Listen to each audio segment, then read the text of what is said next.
ಭಾರತದ act East ನೀತಿಯಲ್ಲಿ Indonesia ಅತ್ಯಂತ ಪ್ರಮುಖ ಸ್ತಂಭವಾಗಿದೆ ಎಂದು ಕೇಂದ್ರ ವಿದೇಶಾಂಗ ವ್ಯವಹಾರಗಳ ಸಚಿವಾಲಯ ತಿಳಿಸಿದೆ.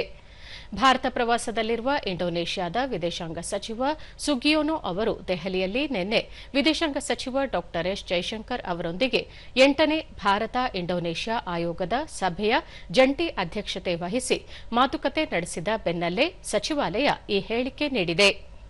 ಉಭಯ ದೇಶಗಳ ನಡುವಿನ ನಾಗರಿಕ ಸಂಬಂಧಗಳನ್ನು ಸ್ಮರಿಸಿದ ಸಚಿವಾಲಯವು ಭಾರತ ಇಂಡೋನೇಷ್ಯಾ ಸಮಗ್ರ ಕಾರ್ಯತಂತ್ರದ ಪಾಲುದಾರಿಕೆಯು ಸಾಂಪ್ರದಾಯಿಕ ಹಾಗೂ ನೂತನ ವಲಯಗಳಲ್ಲಿ ಮತ್ತಷ್ಟು ಬಲಗೊಳ್ಳುತ್ತಿದೆ ಎಂದು ತಿಳಿಸಿದೆ.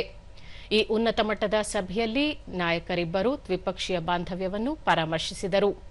ರಕ್ಷಣೆ, ಭದ್ರತೆ, ಸಾಗರ ಸಹಕಾರ, ವ್ಯಾಪಾರ, ಹೂಡಿಕೆ, ಫಾರ್ಮಾ ಮತ್ತು ಆರೋಗ್ಯ, ಡಿಜಿಟಲ್, ಇಂಧನ, ಸಂಪರ್ಕ, ಬಾಹ್ಯಾಕಾಶ, ಶಿಕ್ಷಣ ಹಾಗೂ ಸಾಂಸ್ಕೃತಿಕ ವಿನಿಮಯ ಸೇರಿದಂತೆ ವಿವಿಧ ಕ್ಷೇತ್ರಗಳಲ್ಲಿ ಪರಸ್ಪರ ಸಹಕಾರವನ್ನು ಮತ್ತಷ್ಟು ವಿಸ್ತರಿಸುವ ಕುರಿತು ವಿಸ್ತೃತ ಚರ್ಚೆ ನಡೆಸಲಾಯಿತು ಎಂದು ಡಾ ಎಸ್ ಜೈಶಂಕರ್ ತಿಳಿಸಿದರು.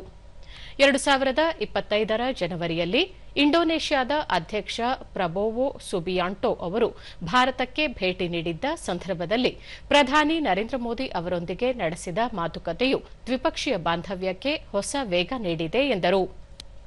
ಪ್ರಾದೇಶಿಕ ಹಾಗೂ ಜಾಗತಿಕ ವಿದ್ಯಮಾನಗಳ ಕುರಿತು ವಿಚಾರ ವಿನಿಮಯ ಮಾಡಿಕೊಂಡ ಉಭಯ ನಾಯಕರು ಮುಂಬರುವ ದಿನಗಳಲ್ಲಿ ಪ್ರಧಾನಿ ನರೇಂದ್ರ ಮೋದಿ ಅವರು ಇಂಡೋನೇಷ್ಯಾಕ್ಕೆ ಕೈಗೊಳ್ಳಲಿರುವ ಭೇಟಿಯು ಉಭಯ ದೇಶಗಳ ಬಾಂಧವ್ಯವನ್ನು ಮತ್ತಷ್ಟು ಬಲಪಡಿಸಲಿದೆ ಎಂಬ ವಿಶ್ವಾಸ ವ್ಯಕ್ತಪಡಿಸಿದರು.